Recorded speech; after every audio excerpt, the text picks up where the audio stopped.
श्री वृंदावन बिहारी लाल की जय।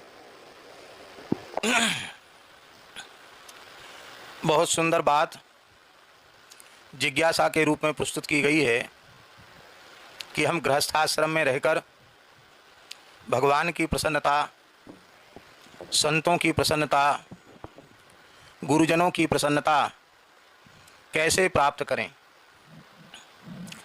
क्योंकि इनकी प्रसन्नता से ही हमारा मानव जन्म ग्रहण करना सफल होगा। सबसे पहली बात सभी साधकों को यह पक्की कर लेनी चाहिए कि जीव के परम कल्याण में, भगवत साक्षात्कार में, भगवत प्राप्ति में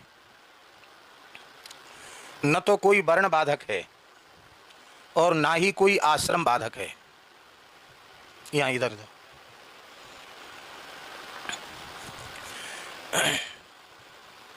न कोई वर्ण बाधक है और न कोई आश्रम बाधक है। सभी जीवों का परम कल्याण सहजता सरलता से जो जहाँ है वहीं रहकर उनका परम कल्याण संभव है। ऐसा नहीं है कि भगवान को प्रसन्न करने के लिए ब्राह्मण होना जरूरी हो। प्रहलाद जी महाराज कहते हैं, नालम द्विजत्वम देवत्वम ऋषित्वम वासुरात्मजा प्रीणनाय मुकुंदस्य न वृत्तम न बहुज्ञता प्रीयते मलया भक्त्या हरिरन्यद विडंबनम। भगवान को प्रसन्न करने के लिए ब्राह्मण होना आवश्यक नहीं है। भगवान केवल ब्राह्मण से ही प्रसन्न होते तो स्वपच, कोल, कुरात, कोल, भील, इनसे भगवान प्रसन्न कैसे हो जाते? निषाद राज के ऊपर कैसे प्रसन्न हो जाते? केवट पर प्रसन्न कैसे हो जाते? शबरी के प्रेम को देखकर कैसे रीझ जाते? भगवान के लिए ब्राह्मण होना आवश्यक नहीं है।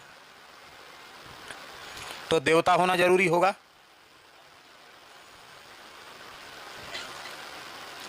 बोले देवता होना भी भगवान के लिए आवश्यक नहीं है।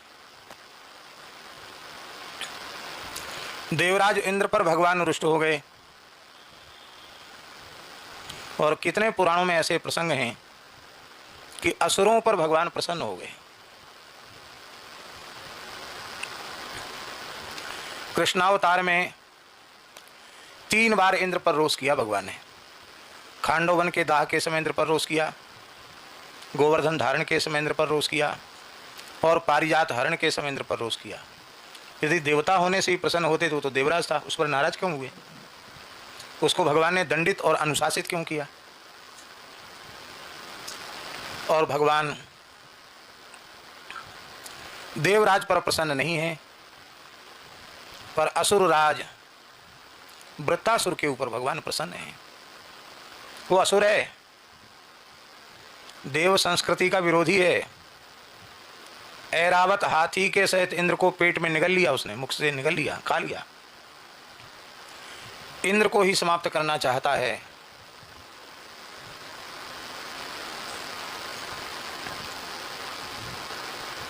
असुर है, इंद्र को ऐरावत के सहित खा गया। इससे एक बात तो प्रमाणित हो गई कि खान पान भी शुद्ध नहीं है उसका। असुर है।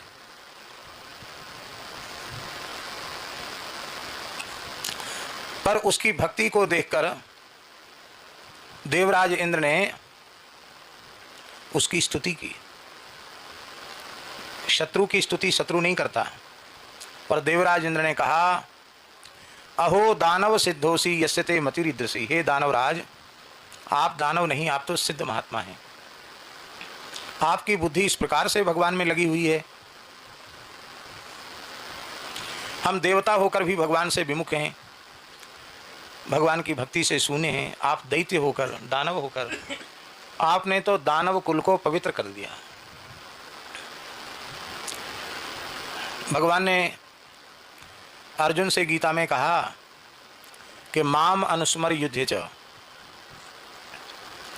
मेरा स्मरण करते हुए युद्ध करो। तो तुम दोष से युक्त नहीं होगे। प्रत्येक अवस्था में भगवान का स्मरण। पर पता नहीं अर्जुन ने कितना स्मरण किया नहीं किया, अर्जुन जाने, भगवान जाने। पर इंद्र जैसे प्रबल शत्रु से युद्ध करते हुए भी आधे क्षण के लिए वृत्तासुर भगवान को नहीं भूला है। अखंड नाम जब चल रहा है, भगवान के स्वरूप का ध्यान चल रहा है, भगवान के गुणों का, भगवान की लीलाओं का चिंतन चल रहा है। बैठ जाओ। निरंतर भगवत स्वरूप का ध्यान हो रहा है। और वो कहता है वृत्तासुर कि हे देवराज, 4 चीजें प्राप्त करने के लिए शरीर मिलता है। बहुत ध्यान से सुने, जो इनका प्रश्न है उसी संबंध में हम समाधान प्रस्तुत कर रहे हैं। हम लोग जितने शरीरधारी हैं उनके शरीर की प्राप्ति का प्रयोजन यही है कि चतुर्विध पुरुषार्थ की सिद्धि हो। पहला पुरुषार्थ है धर्म, दूसरा पुरुषार्थ है अर्थ, तीसरा पुरुषार्थ है काम और चौथा पुरुषार्थ है मोक्ष। इन चारों की सिद्धि हो। हम लोग जब पूजा पाठ करने बैठते हैं, कोई कर्मकांड करने बैठते हैं और संकल्प का जल हाथ में लेते हैं तो कहते हैं चतुर्विध पुरुषार्थ सिद्ध्यर्थम। धर्म अर्थ काम मोक्ष, इन चारों पुरुषार्थों की सिद्धि के लिए हम यह जप पाठ हवन अर्चन आदि कोई भी पवित्र कर्म कर रहे हैं, ऐसा संकल्प करते हैं। पर वृत्तासुर इतना उच्च कोटि का भक्त है, वो कहता है देवताओं, तुम लोगों का भी जीवन चतुर्वर्ग तक सीमित है और धरती के मनुष्य भी चतुर्वर्ग की ही प्राप्ति, पुरुषार्थ चतुष्टय की ही प्राप्ति करना चाहते हैं। लेकिन हम भक्तों की श्रेणी मनुष्यों से भी अलग है और देवताओं से भी अलग है। बड़ी विचित्र बात है। क्या भिन्नता है? तो वृत्तासुर कहते हैं त्रैवर्गिकायास विघात मस्मत् पतिर्विधत्ते पुरुषस्य शक्र। अस्मत् पति, हमारे पति जो भगवान श्री हरि हैं, हमारे प्राण सर्वस्व जीवन सर्वस्व जो श्री ठाकुर जी हैं, वे अपने शरणागत भक्त पर जब कृपा करते हैं तो उसके त्रिवर्ग का नाश कर देते हैं। क्या करते हैं? त्रिवर्ग क्या है? धर्म अर्थ और काम। धर्म का नाश कर देते हैं, अर्थ का नाश कर देते हैं और काम का भी नाश कर देते हैं। तो वह व्यक्ति सोचता है कि भैया जीवन तो धर्म पर ही टिका हुआ है और मेरा तो धर्म ही जा रहा है, तो इस धर्म को बचाने का प्रयास करना चाहिए। तो धर्म को बचाने का वो प्रयास करता है। तो वृत्तासुर कह रहे हैं कि हम प्रयास को भी नष्ट कर देते। त्रैवर्गी का आयास, आयास, आयास माने प्रयास। एक बार जब उसका धर्म बिगड़ता है तो सोचता मैं संभालूं धर्म को, तो उस धर्म के आयास प्रयास को भी नष्ट कर देते हैं। वो बार बार विफल होता तो वो उदासीन हो जाता है। भैया अब हम किसी काम लायक नहीं बचे, अब तो हम राम ही राम करेंगे, हर काम में असफल हो रहे हैं, किसी काम में सफलता मिल ही नहीं रही है। अब हमको तो लगता है राम जी ने राम राम करने लायक ही छोड़ा है और किसी काम लायक नहीं बनाया। सुनते जाओ।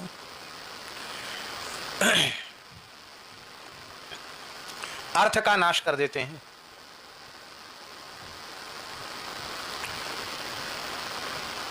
संसार में अर्थ की बड़ी आवश्यकता है। संसार के व्यवहार की सिद्धि बिना अर्थ के नहीं होती है। और अब तो ऐसा अर्थ प्रधान युग आया कि संसार की संसारियों की चले क्या। महात्माओं ने भी किसी न किसी अंश में ये बात स्वीकार कर रखी है कि बिना अर्थ के काम नहीं चलेगा। और ये बात बिल्कुल पक्की समझ लो, जब तक दिमाग के बुद्धि के किसी कोने में ये बात है कि बिना धन के काम नहीं चलेगा, तब तक भगवान मिलने वाले नहीं। धन के बिना अर्थ के बिना काम नहीं चलेगा, ये बात जब तक दिमाग में घुसी हुई है तब तक न भगवान मिलने वाले हैं न भगवान का प्रेम मिलने वाला है।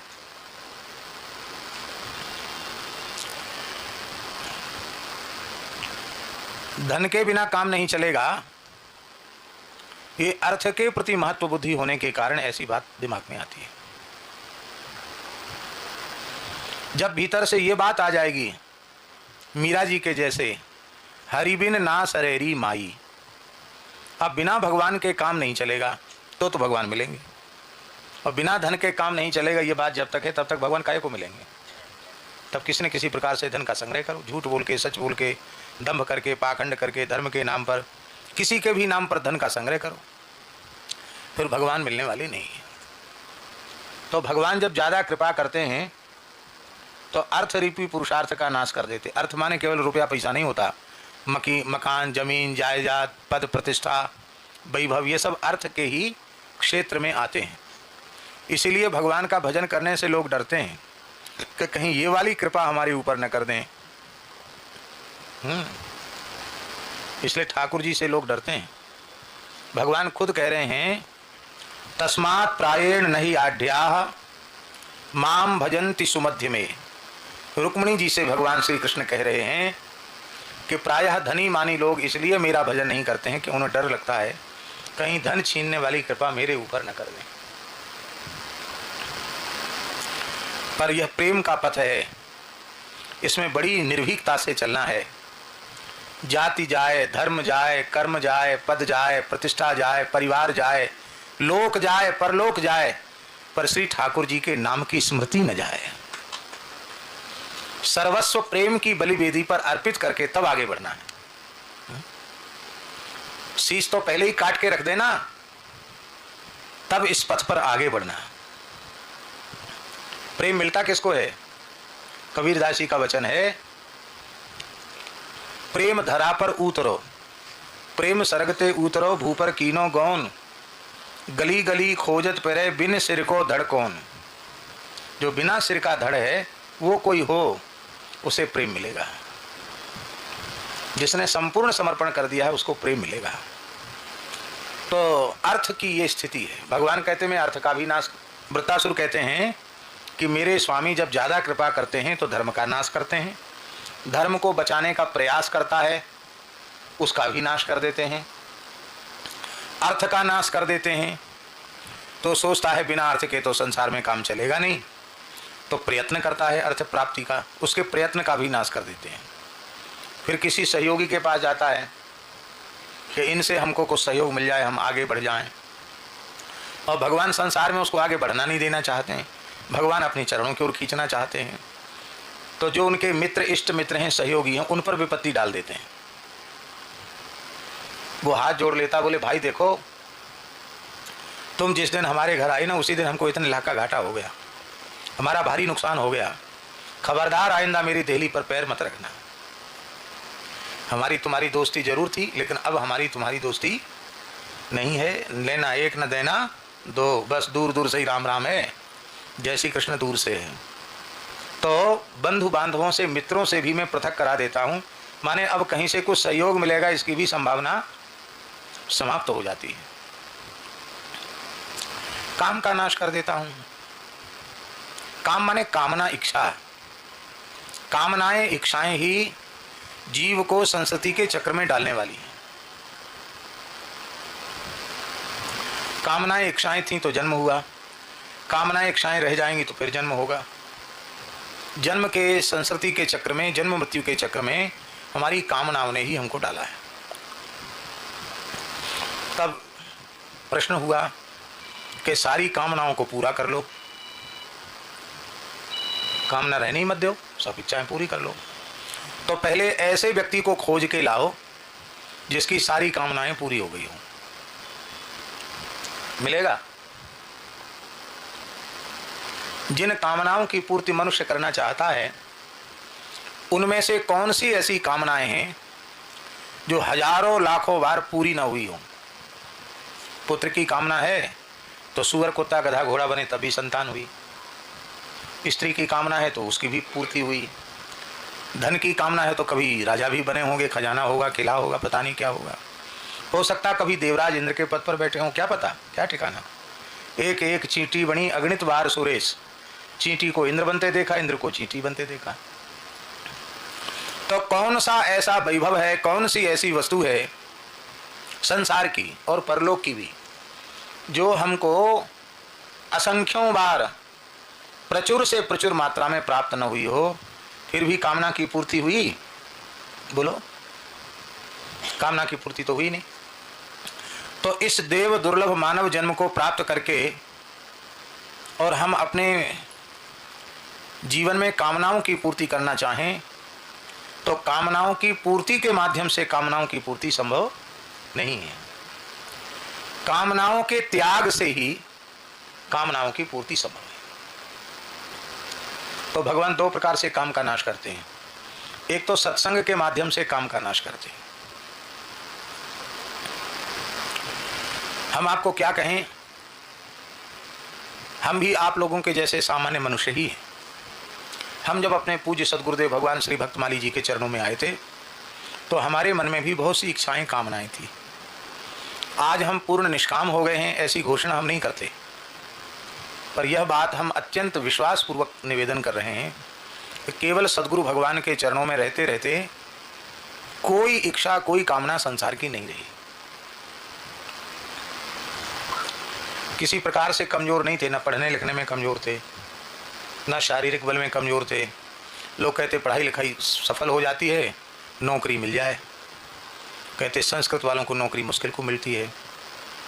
हमारे वृंदावन में जिस विद्यालय में हम पढ़ते थे, कवर्गीय विद्यालय रंग लक्ष्मी, उसी में हमको विभागाध्यक्ष बनाया जा रहा था। प्रधानाचार्य जी ने समझाया अभी 70,000 से शुरू है, बाद में लाखों रुपए मिलेगा, वृंदावन वास हो जाएगा। तब हमारा विद्यार्थी जीवन था, इसका मतलब 1995 से पहले की बात है।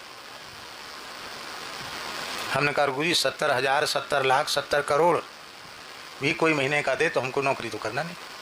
क्यों? नौकरी वो करे जिसको संसार करना हो। संसार में जाने की इच्छा ही नहीं है तो नौकरी किस लिए करेंगे? पढ़ाते जरूर हैं पर पंडिताई भी नहीं करनी है, कथावाचक भी नहीं बनना है। अरे तो बाबा काय को पढ़ रहे हो जो तू कथावाचक ना बनेगो, पुरोहिताई पंडिताई ना करेगो और नौकरी नहीं करेगो तो काय को पढ़ रहे हो? हम कहा हम पढ़ रहे हैं गुरु जी की प्रसन्नता के लिए। निष्काम भाव से जीवन भर पढ़ेंगे पढ़ाएंगे, हमारा मन यही है। हमारे कोई कथा कहने की भी प्रवृत्ति नहीं थी कि हमको कोई कथावाचक बनना है। ये तो महाराज जी ने कान पकड़ के बिठा दिया व्यासपीठ पर तो बोलने लग गए, बस ये बात है। बाकी हमने अपनी ओर से न तो एक पृष्ठ कहीं लिखा कथा के लिए और न किसी को सुना और न किसी के प्रवचन की पुस्तक पढ़ी। और आज भी हम कितना पढ़ते हैं देख लो। तो कथा की प्रवृत्ति, कथा की तैयारी करके हमने एक दिन भी तैयारी नहीं की। गुरु जी की इच्छा हो गई, जो बनाओ सो बन जाएंगे, बन गए, कथावाचक बन गए। अब ये विवेक जी बोल रहे थे श्री गुरुपद नख मणिगण ज्योति सुमृति दिव्य दृष्टि ही होती। बोलते तो सभी हैं पर इस चौपाई का प्रत्यक्ष चमत्कार हमने देखा। 1991 या 92 की बात होगी। पहली कथा जयपुर में त्रिपोलिया बाजार में तारकेश्वर महादेव के निकट हो रही थी।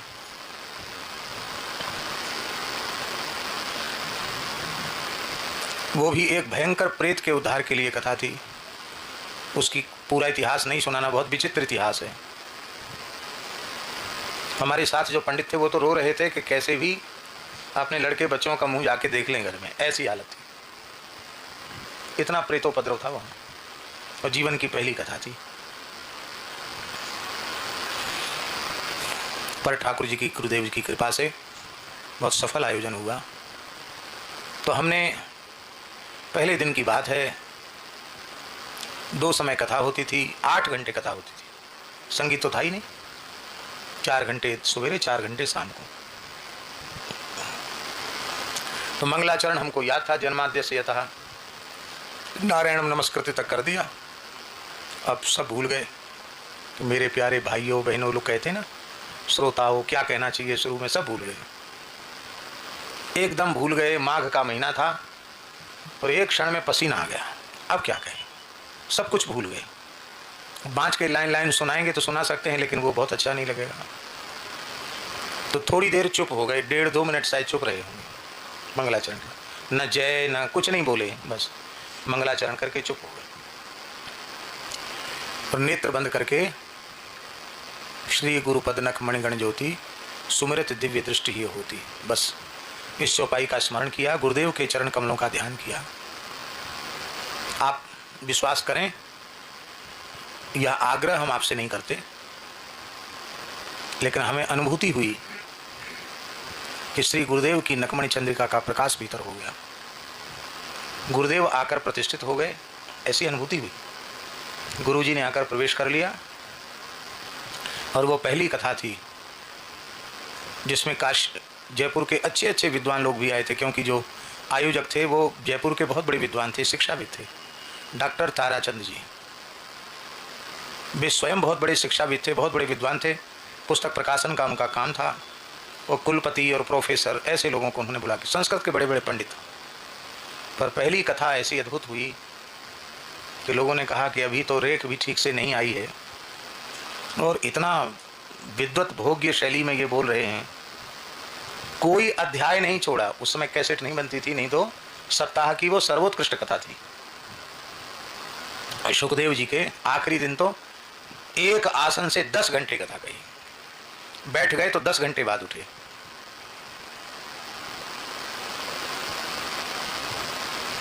और लोग सोचते हैं कि हमारा समय 7 दिन का पास करना है, कैसे उसको पूरा कर दें। ये है गुरु भगवान की, समर्थ सदगुरु भगवान की कृपा। तो बीच में अपनी बात आ गई, तो पहले तो मन में सब कामनाएं रही, केवल महाराज जी के चरण सन्निधि में रहने का ये प्रभाव हुआ कि लौकिक कोई कामना मन में शेष नहीं रही कि हमको संसार की अमुक वस्तु चाहिए, कभी कामना नहीं रही। और हरिगुरु कृपा से अभी भी ऐसी कोई विकलता व्याकुलता नहीं कि हमको संसार की अमुक वस्तु चाहिए। जो कुछ हो रहा है वो हरिगुरु संतों की कृपा से हो रहा है, उनका उपकरण हम बने हुए हैं। यह तन मन प्राण सब कुछ उनका है, वे इसका जैसा उपयोग करना चाहें वो स्वतंत्र हैं। हम तो उपभोग्य हैं, भगवान हमारे उपभोक्ता हैं। तो उपभोग्य वस्तु, धनंजय, उपभोग्य वस्तु स्वतंत्र नहीं होती, उपभोक्ता के अधीन होती है, और इसमें बड़ा आनंद है। तो भगवान कहते हैं मैं काम का भी नाश कर देता हूँ। तो काम नाश के 2 प्रकार हैं, एक तो निष्काम संत की चरण सन्निधि मिले तो काम नाश हो जाता है, उनके संग से, उनके कथा से, उनके प्रवचन से, उनके उपदेश से कामनाओं का नाश होता है। दूसरा प्रकार और सुन लीजिए, भगवान किसी काम को सफल ही नहीं होने देते हैं।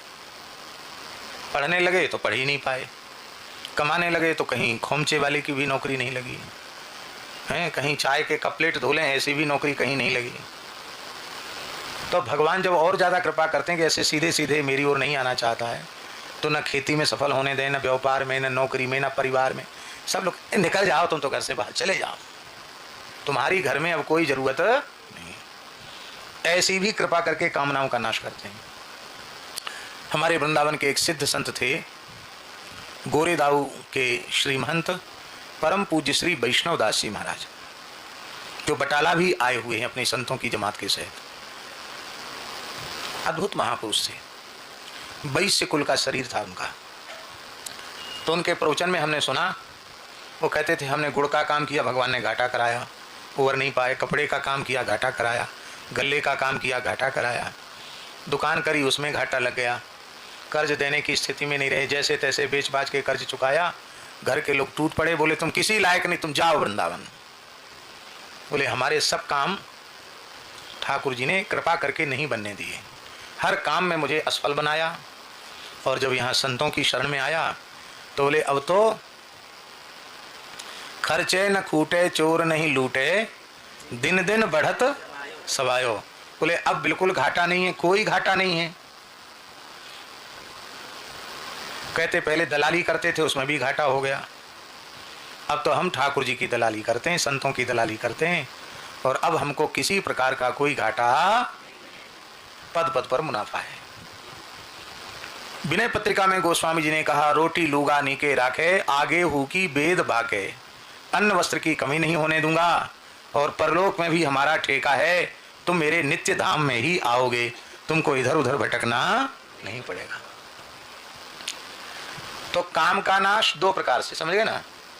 एक तो सत्संग के माध्यम से, निष्काम संतों की सन्निधि के माध्यम से काम का नाश, और दूसरे कामनाओं की पूर्ति नहीं होने देते, तो धीरे धीरे उसका मन ही हट जाता है कि भैया हम तो किसी काम में सफल हैं ही नहीं, अब हम तो केवल राम राम करेंगे। अब बचा कौन? क्या बचा? मोक्ष बचा। तो वो इंद्र से कह रहा है वृत्तासुर, तो त्रिवर्ग का नाश तो मेरे स्वामी कर देते हैं, उनकी पूर्ति के प्रयास को भी नष्ट कर देते हैं, अब बचा क्या? मोक्ष। बोले मोक्ष तो हम लोगों को चाहिए नहीं, मोक्ष जिसको चाहिए हो वो ले जाए, हमको मोक्ष चाहिए नहीं। भगवान चारों पांचों प्रकार के मोक्ष अपने शरणागत भक्तों को देते हैं। सालोक्य, सार्ष्टि, सामीप्य, सारूप्यैकत्वमप्युत दीयमानम न गृह्णन्ति बिना मत सेवनम जना। पांचों प्रकार के मोक्ष भगवान देते हैं, पर भक्त लेते नहीं है। दीयमानम न गृह्णन्ति बिना मत, केवल मेरी सेवा को स्वीकार करते हैं। इसका आशय यह है कि जिस मोक्ष में सेवा सुख नहीं, उस मोक्ष को स्वीकार नहीं करते। यह मोक्ष से इतराज नहीं है, कहीं मोक्ष के बाद सेवा सुख न छिन जाए, इसका भय है। तो हमको सेवा चाहिए, अब तुम जहां रख के सेवा देना चाहो दो, आपकी सर्वविध सेवा चाहिए। तब प्रश्न उठा कि धर्म स्थापन के लिए तो भगवान आते हैं, धर्म संस्थापनार्थाय संभवामि युगे युगे। तो लोक धर्म अर्थ नहीं है उसका, यही धर्म वैदिक सनातन धर्म, लोक धर्म नहीं। जिस धर्माचरण का फल लौकिक पारलौकिक भोगों की प्राप्ति है, उस धर्म का नाश कर देते हैं। धर्म तो यही है। पर सकाम लोग जो धर्म का आचरण करते हैं, उनको यही भाव होता है कि स्त्री पुत्र मकान दुकान सब चकाचक संसार में रहे और मरने के बाद भी नरक न जाना पड़े, हमको स्वर्ग में सब कुछ मिल जाए। ये जो धर्म का प्रयोजन है उसका नाश करते हैं। लौकिक पारलौकिक भोगों की प्राप्ति ही जिसका फल है, उस धर्म का नाश करते हैं।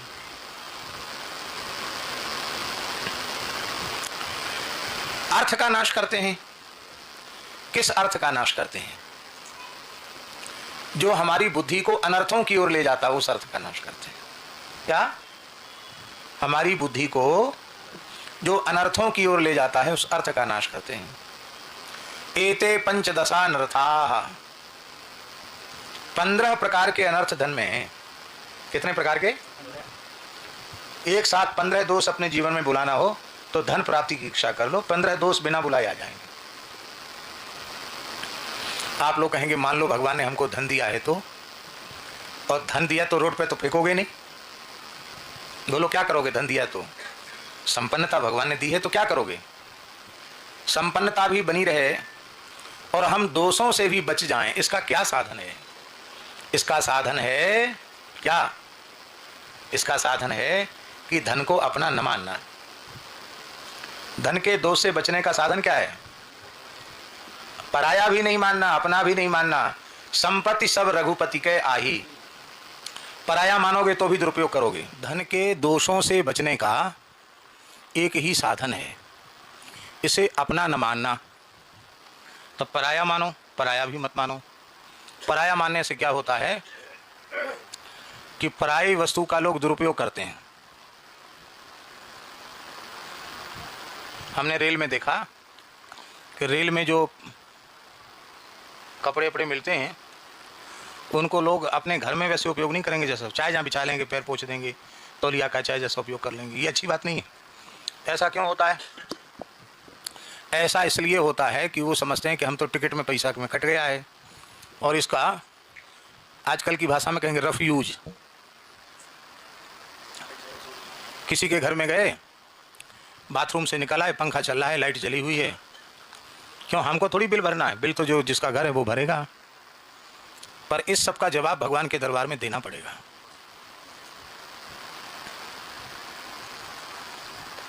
इसलिए पराया मानने से भी अपराध बनेगा, अपना मानने से भी गलती होगी, और पराया मानने से भी अपराध बनेगा।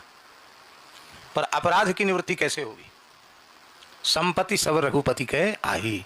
ये जो कुछ है सब भगवान का है। जब हम भगवान के हैं तो ये जो कुछ है सब भगवान। ये मकान किसका है? भगवान का। बोले नहीं आप झूठ बोलते, भगवान का नहीं, ये तो हमारा है, क्योंकि हमारे नाम से इसके दस्तावेज बने हुए हैं। लिखापढ़ी तो किसी व्यक्ति के नाम से होती ना, दस्तावेज बने हुए हैं। तो दस्तावेज वाला व्यक्ति सदा रहता है क्या? जिसके नाम से जमीन जायदाद के कागज बन गए, वो हमेशा रहता है क्या? पर वो जमीन भूमि तो सब रहती है कि नहीं रहती? इंदौर में एक ब्राह्मण के घर हम गए, पौराणिक जी के यहाँ। तो पहली बार जो गए, व्यस्त बहुत थे, लेकिन उनका बड़ा आग्रह था कि घर पधरावनी हो। तो लालच दिया जाता ना महात्माओं को कि आप आ जाओ, काहे का लालच? उन्होंने कहा महाराज जी हमारे घर में 300 वर्ष पुराने भगवान हैं। कितने वर्ष पुराने? हमारी पीढ़ी दर पीढ़ी से उनकी सेवा, लक्ष्मी नारायण भगवान है, बड़ी विधि पूर्वक उनकी सेवा पूजा होती है। हमने कहा भाई तब तो जरूर चलेंगे। दूसरा उन्होंने कहा कि मेरे पिताजी 100 साल के हैं, तो ये वही 100 वर्ष का ब्राह्मण और 300 साल पुरानी सेवा, ये तो दोनों बढ़िया चीज़ें हैं। चलो गए दर्शन करने, दर्शन किए। बराना वाले महंत जी भी थे, ललितपुर वाले महंत जी भी थे। पहली यात्रा की बात है, दोनों महापुरुष साथी थे।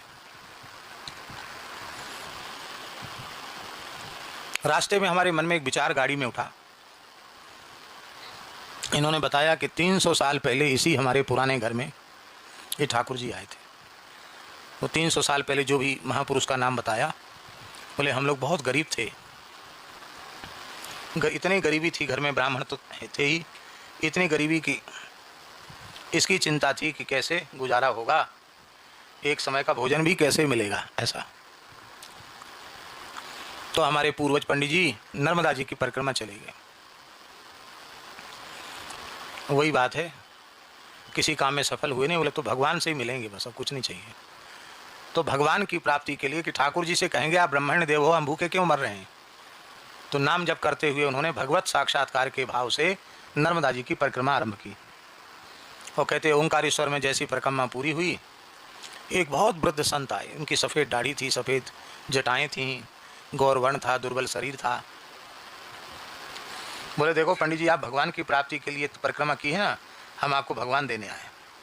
अपने आप बोले, और देखो तुम दरिद्रता के दुख से दुखी होकर परिक्रमा कर रहे हो, अब लक्ष्मी नारायण ही घर में बैठ जाएंगे तो कहाँ रहेगी दरिद्रता?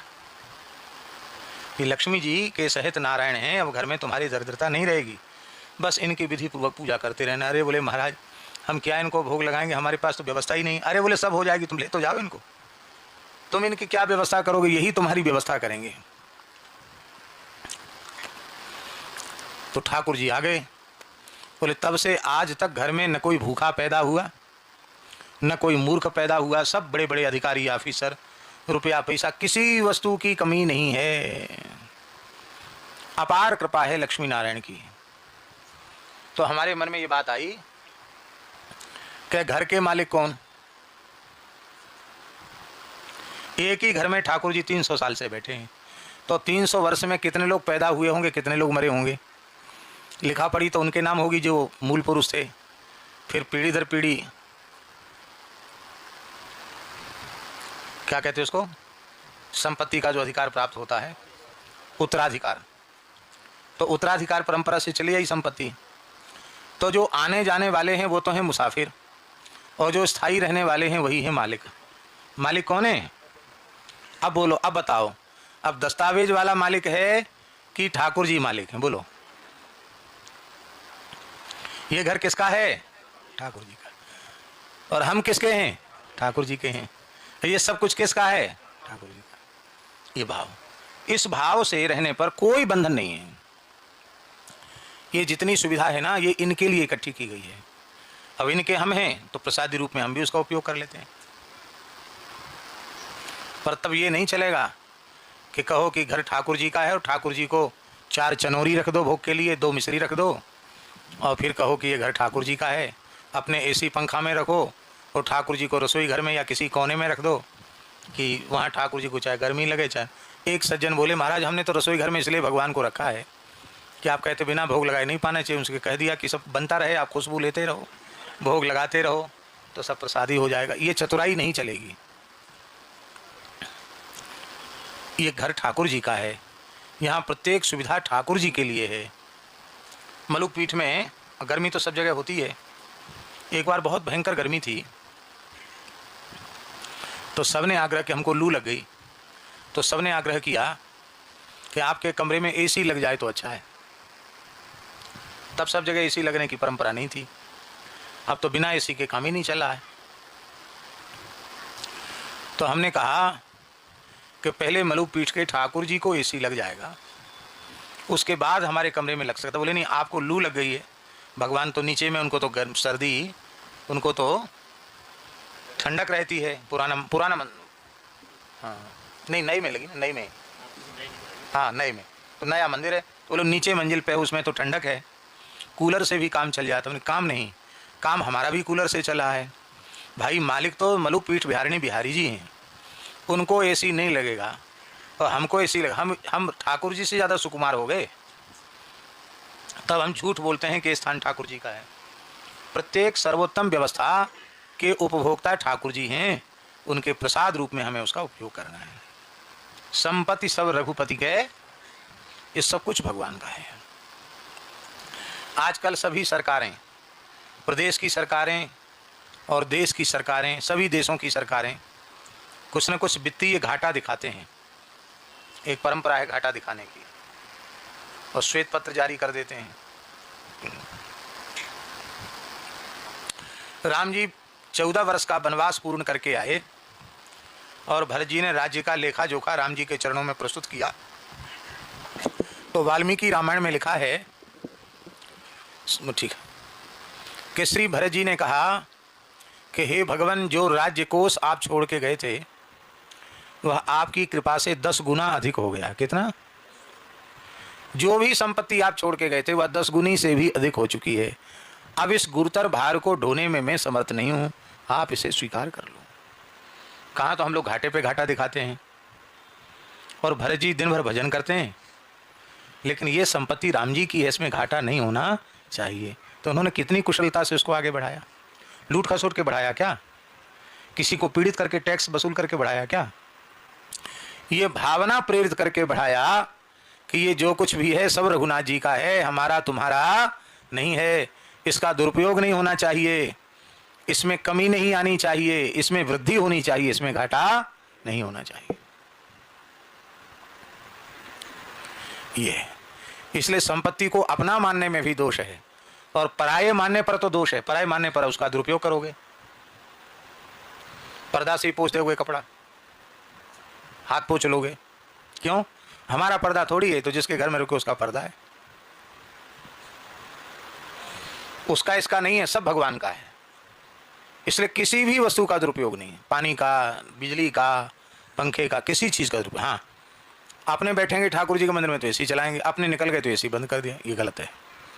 भगवान के लिए तो हर समय प्रत्येक व्यवस्था चाहिए, पर अपने लिए मिले चाहे ना मिले। तो अर्थ के दोष से बचा जा सकता है। इसलिए साधक के लिए अर्थम अनर्थम भावय नित्यम, नित्यम भावय, भावय माने विचारय। प्रातः काल उठ करके यह विचार करो कि जिसे मैंने अर्थ मान रखा है वही सारे अनर्थों की जड़ है, ये पक्का समझ लो। बोले बिना धन के सुख कैसे होगा? बोले नास्ति ततः सुख लेशः सत्यम, धन से सुख नहीं, सुख का लेश भी नहीं होगा। लेश जानते हैं किसको कहते हैं? बोलो। हाँ, किसी बर्तन में घी रखा है और तपाकर घी खाली कर दिया, उसको कपड़े से पोंछ दिया। अब उस बर्तन में जैसे ही थोड़ा गर्म पानी डालोगे तो उस पानी के ऊपर एक बहुत हल्की परत घी की आ जाएगी, उसको कहते हैं संस्कृत में लेश। वो घी तो नहीं है पर घी का लेश है। तो नास्ति तथा सुख, सुख नहीं, सुख का लेश भी नहीं मिलेगा। यदि धन से सुख मिलता तो धनी मानी लोगों ने सारा सुख खरीद करके गोदाम में भर लिया होता और समय समय पर बाजार में जैसा भाव देखते ऐसे उसको फिर अपने ढंग से सुख को बेचने लग जाते। बहुत बढ़िया धंधा चलता सुख बेचने का। लेकिन जिसके पास, बहुत ध्यान से सुने, जिसके पास थोड़ा है उसको थोड़ा दुख है और जिसके पास जितना ज़्यादा है उसको उतना ज़्यादा दुख है। दुख की मात्रा भी धन के आधार पर है। एक झोपड़ी है ना तो कम दुख है, झोपड़ी भी नहीं है तो बिल्कुल दुख नहीं है। अब पेड़ के नीचे थे, अब ये दुख रहेगा कि वहाँ कोई दूसरा आके बैठ जाए, बैठ जा बैठ जा, संसार में चाहे जहाँ पेड़ खड़े हैं। फिर एक पन्नी डाली उसके नीचे बैठ गए, क्या है? और झोपड़ी भी बना ली तो कोई दूसरा न कब्जा कर ले, कहीं आग न लग जाए, कहीं हमारी लंगोटी न उठा ले जाए, कमंडल न ले जाए, इतना भय तो रहेगा। हैं? हाँ, तो जितना कम होगा उतना कम दुख होगा, जितना ज़्यादा होगा उतना ज़्यादा दुख होगा। नाम हम नहीं लेंगे, हम अपने, ध्यान से सुनो, हम अपने पूज्य गुरुदेव भक्तमाली जी के पास बैठे थे और देश के एक बहुत बड़े अमीर आदमी,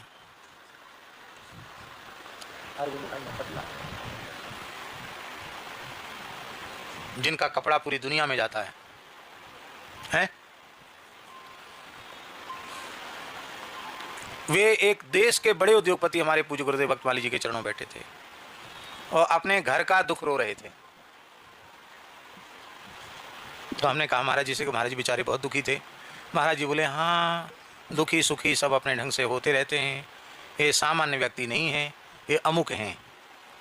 नाम लेकर के बताया कि ये अमुक हैं। तो हमने कहा ये बेचारे इतने परेशानी में हैं? बोले हाँ, बड़े लोगों की परेशानी भी बड़ी होती है, छोटे लोगों की परेशानी छोटी होती है और बड़े लोगों की परेशानी भी बड़ी होती है। मठ मंदिर आश्रम भी जितने बढ़ते चले जाएं उतनी चिंता भी बढ़ती चली जाती है। वहाँ कुठारी भेजना, वहाँ पुजारी भेजना, वहाँ रसोईया भेजना, वहाँ प्रबंधक भेजना, अब ये नहीं है तो अब वो नहीं है। पर इसमें भी बहुत ध्यान से सुने, इसमें भी यदि हम यह अनुभव कर रहे हैं कि यह व्यक्ति की सेवा नहीं, साक्षात भगवान की सेवा है और भगवान ने ही हमको कृपा करके सेवा का सौभाग्य दिया है, तो कोई चिंता नहीं। काहे की चिंता है? हमको भगवान ने जैसा जिस लायक बनाया है, जब तक जिएंगे तब तक करेंगे, भगवान जो कराएंगे सो करेंगे, आगे जो भगवान की इच्छा, जैसा भगवान को चाहिए हो ऐसा भगवान करेंगे।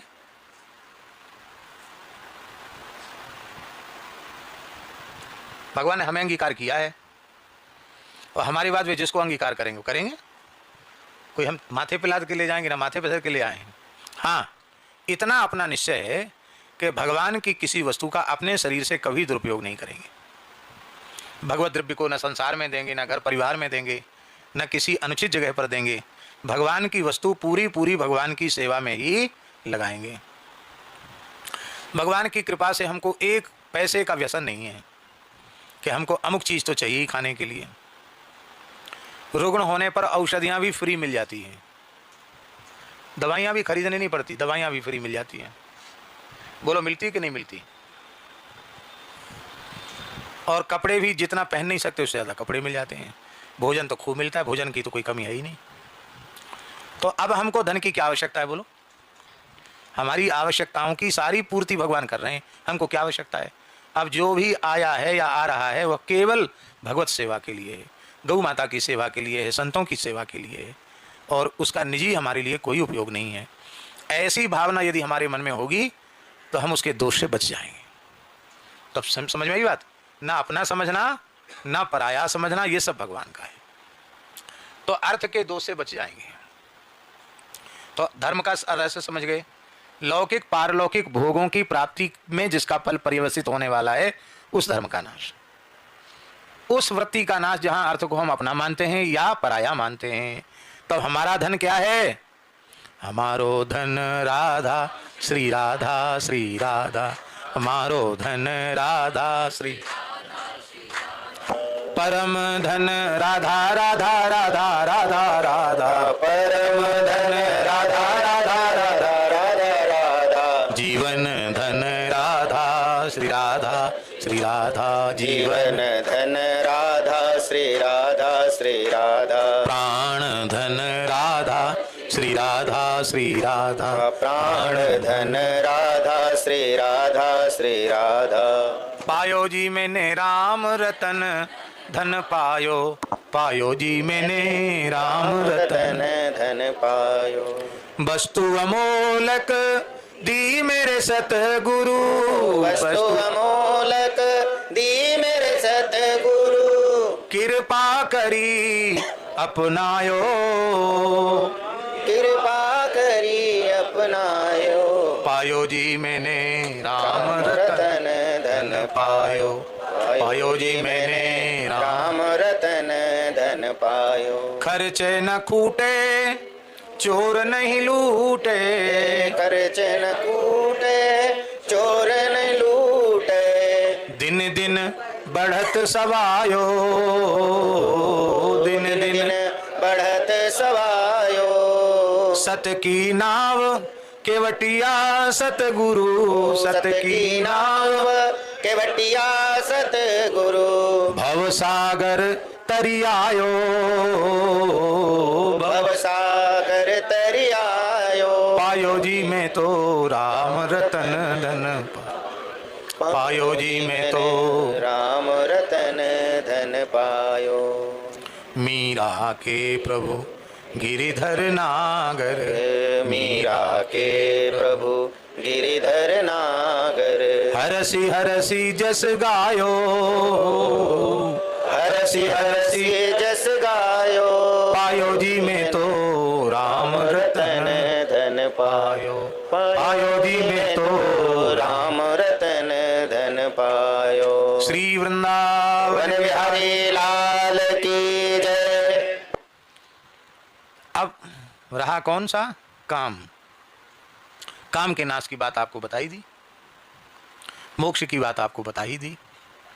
अब एक और प्रश्न है कि इधर तो हमारे शास्त्रों में मानव जन्म का फल पुरुषार्थ चतुष्टय की सिद्धि बताया, और इधर तो वृत्तासुर जी चारों को साफ कर रहे हैं कि त्रिवर्ग का नाश कर देते हैं, उसके प्रयास का भी नाश कर देते हैं, मोक्ष चाहिए नहीं। तब तो शास्त्रों की दूसरी बात से विरोध हो जाएगा। वो विरोध किस बात से है? बहुत ध्यान से सुने। जिसके जीवन में न धर्म है, न अर्थ है, न काम है, और न ही मोक्ष प्राप्ति का कोई प्रयत्न है, उस व्यक्ति के लिए कहा गया अजागलस्तनस्येव तस्य जन्म निरर्थकम। बकरी के गले में लटकते हुए स्तनों के समान उसका जन्म व्यर्थ है। आपने देखा किसी किसी बकरी के गले में दो ऐसे थन जैसे लटकते हैं, दूध निकलता है उसमें से। आप लोगों ने देखी नहीं ऐसी बकरी? नहीं देखी? अरे ये आशीर्वाद बोले जम्मू में होती है, पंजाब में नहीं होती है, सब जगह होती है। किसी किसी बकरी के गले में थन लटकते हैं, गले में दो, एक नहीं लटकता, दो ही लटकते हैं, लेकिन दूध नहीं निकलता उसमें से, बेकार लटक रहे हैं। ऐसे ही वो बेकार अपने मानव शरीर को ढो रहा है जिसने पुरुषार्थ चतुष्टय की सिद्धि नहीं की। तब इससे सिद्ध हो गया कि सामान्य जीवों का पुरुषार्थ चतुष्टय अलग है और भगवत भक्तों का पुरुषार्थ चतुष्टय अलग है। तो भगवत भक्तों का पुरुषार्थ चतुष्टय क्या है? ध्यान से सुने। भगवत भक्तों का धर्म क्या है, भगवत भक्तों का अर्थ क्या है, और भगवत भक्तों का काम क्या है, और भगवत भक्तों का मोक्ष क्या है। भगवान के भक्तों का धर्म है अहम हरे तव पादैक मूल दासानुदासो भवितास्मि भूया मनः स्मरेतासु पतेर्गुणास्ते गृणीत वा कर्म करो तु काया। ये वैष्णव का धर्म है। हे हरे, हे चित्तचोर, हे असुपते, हे प्राणनाथ, आप ऐसी कृपा करें कि आपके चरण कमलों का कोई दास, उसके भी चरण कमलों का कोई दास, उसका भी मैं दास बनकर अपने जीवन का निर्वाह करूं, दासानुदास बनकर के जीऊं, मालिक बनकर नहीं, स्वामी बनकर नहीं, संत महंत श्री महंत मंडलेश्वर महामंडलेश्वर जगत गुरु विश्व गुरु ब्रह्मांड गुरु बन के न जीऊं। ये सब उपाधियां संसार की हैं। मैं भीतर से यही मानता रहूं कि मैं दासानुदास हूं। क्या हूं? दासानुदास में दैन्य है। आपका सीधे दास बनने की योग्यता मुझ में नहीं है। आपके दास तो हनुमान जी हैं, मैं उनका दास बन जाऊं। आपके दास शंकर जी हैं, मैं उनका दास बन जाऊं। आपके दास ध्रुव प्रहलाद हैं, मैं उनका दास बन जाऊं। गुरु महाराज भगवान के दास हैं कि नहीं? उनका दास बन जाऊं। दासानुदासो भवितास्मि। अभी तो मैं हुई हूं दासानुदास, कहीं फिर जन्म लूं तो दासानुदास ही बनूं। भूया। और मेरा मन आपके गुणों का स्मरण करे, मेरी वाणी आपके गुणानुवाद का वर्णन करे, और हमारा शरीर निरंतर आपकी और आपके प्राण प्यारे संतों की, गौ ब्राह्मणों की सेवा करता रहे। बोलो, इस धर्म का नाश भगवान करेंगे? इसलिए लौकिक पारलोकों की परलौकिक भोगों की प्राप्ति में प्रवेशित होने वाले धर्म का नाश और इस धर्म का दान, और अर्थ क्या है? दुनिया वालों का अर्थ अलग है, हम लोगों का अर्थ अलग है। हम लोगों मतलब हम सब लोगों का। ऐसा नहीं समझना हम बाबा जियों का, बाबा जी जाबा जी कुछ नहीं, खाली अहंकार है। बात लगती तो लोगों को बड़ी कड़वी है। हम लोग खाली अहंकार ढो रहे हैं कि हम साधु हैं, महात्मा हैं, पर बहुत अपने में झांक कर देखते हैं तो साधुता का, त्याग का, वैराग्य का कोई गुण अपने जीवन में दिखाई नहीं पड़ता। इसलिए दीनता में जियो, अहंकार में मत जियो। ब्राह्मण होना अच्छा है पर ब्राह्मणता का अहंकार होना अच्छा नहीं है। साधु होना अच्छा है पर साधु होने का अहंकार होना अच्छा नहीं है। तब क्या धन क्या है त्यागी जी? बोले न नाक पृष्ठम न च पारमेष्ठ्यम न सार्वभौमम न रसाधिपत्यम न योग सिद्धि रपुनर्भवम्बा समंजसत्वा विरहैय कांक्षे। हे समंजस, हे सर्व सौभाग्य निधे, मैं तो आपसे आपको चाहता हूं, क्योंकि आप ही मेरी संपत्ति हो। आपको छोड़कर मैं कुछ नहीं चाहता। ध्रुव जी का पद नहीं चाहता, ब्रह्मा जी का पद नहीं चाहता, इंद्र का पद नहीं चाहता। ननाक पृष्ठम माने ध्रुव पदम अर्थ किया है श्रीधर स्वामी जी ने, इंद्र पद अर्थ नहीं किया, क्योंकि नचपार में इष्टम, ध्रुवलोक के नीचे ब्रह्मलोक है। जब ध्रुवलोक ब्रह्मलोक नहीं चाहिए तो इंद्र का पद क्या चीज है?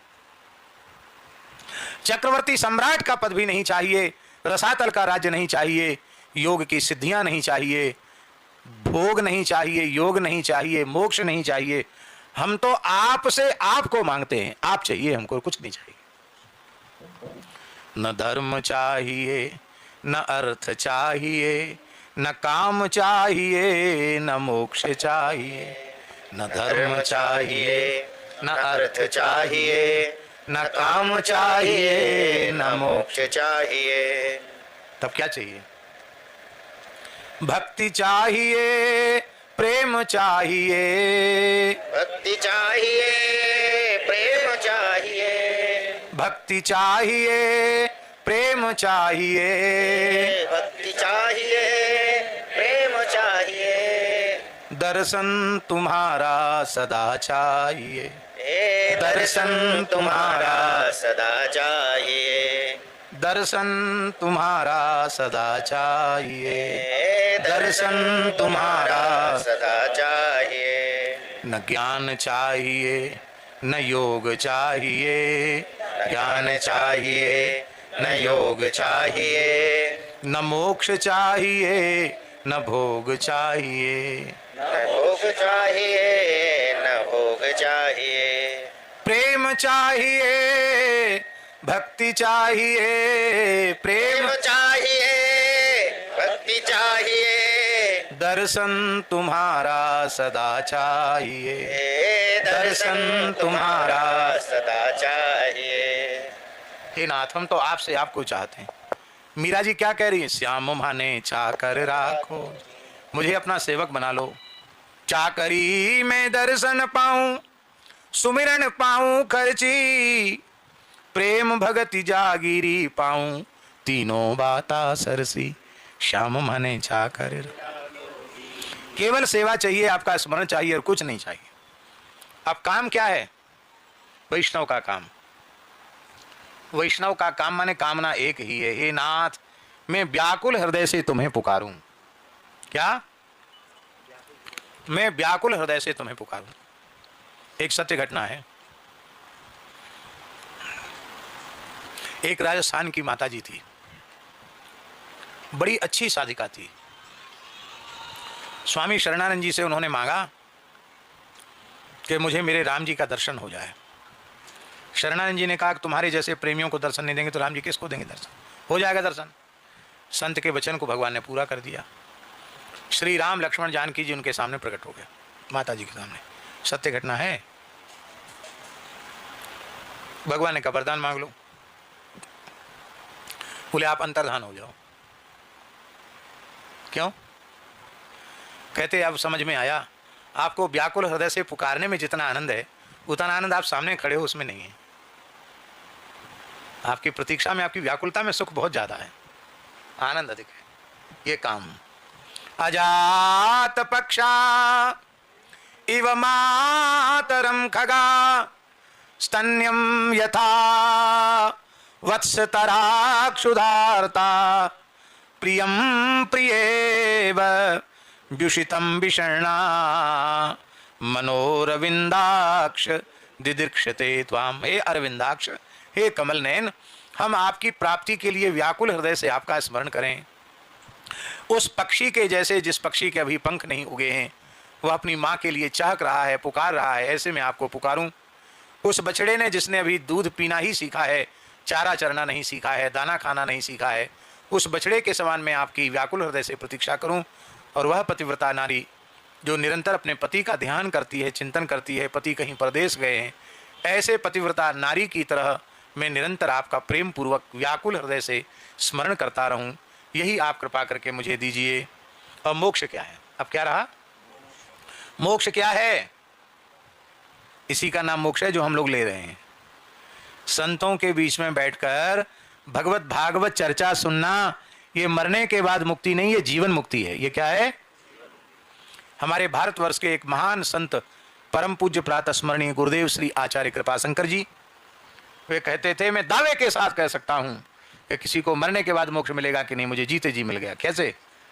बोले, ममोत्तम श्लोक जने सुसख्यम संसार चक्रे भ्रमतः स्वकर्म भी त्वन्माययात्मात्मज दारगे स्वासक्त चित्तस्य ननाथ भूयात। हे नाथ, आपके प्राण प्यारे भक्तों से, संतों से हमारा प्रेम हो जाए। हमारे कोई कर्म ऐसे शेष हों कि हमें अभी संसार के चक्र में भटकना, तो हम भले ही भटकें, पर हम आपके संतों के, महाराज मनुष्य नहीं, संतों के दरबार का कुत्ता हमको बना दीजिए। अरे कुत्ता नहीं, वे जहां अपने पैर धोते हैं, कुल्ला करते हैं, उस नाली का कीड़ा बना दीजिए। बस अपने संतों की, अपने प्राण प्यारे भक्तों की सन्निधि आप कृपा करके प्रदान कीजिए। ममोत्तम श्लोक जने सुसख्यम संसार चक्रे भ्रमत स्वकर्म भी।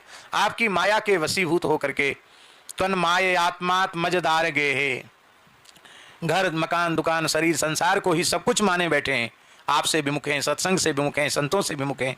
ऐसे देह गेह में आसक्त लोगों से मेरा कोई संबंध न रहे, मेरे सारे संबंध हे नाथ आपसे, आपके प्राण प्यारे भक्तों से रहे।